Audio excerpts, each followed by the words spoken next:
Bismillahir-Rahmanir-Rahim. Règles sur l'aumône, partie 4. Vertu de l'aumône.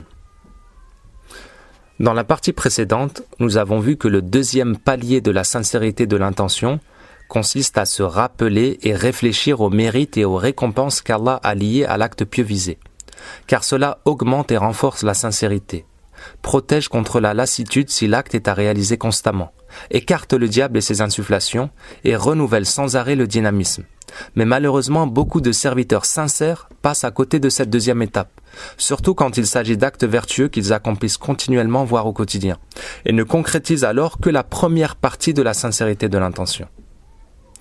Afin de nous aider à faire ce travail de méditation nécessaire au renforcement de notre sincérité derrière nos aumônes, lisons cette parole de l'imam Ibn al-Qayyim qui énumère un bon nombre des mérites de l'aumône. Les vertus de l'aumône, d'après l'imam Ibn al-Qayyim. Elle préserve d'une mauvaise fin.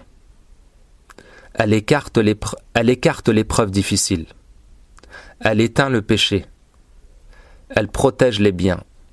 Elle fait venir la subsistance. Elle introduit la joie dans les cœurs.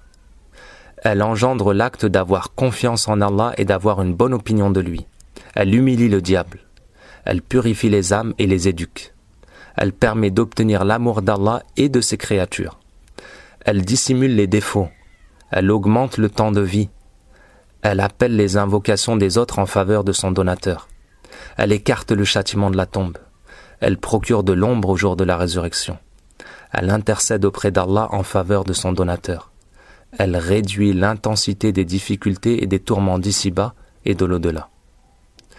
Tiré du livre Uddatus Sabirin wa Dhakhiratus Shakirin de l'imam Ibn al-Qayyim, page 304.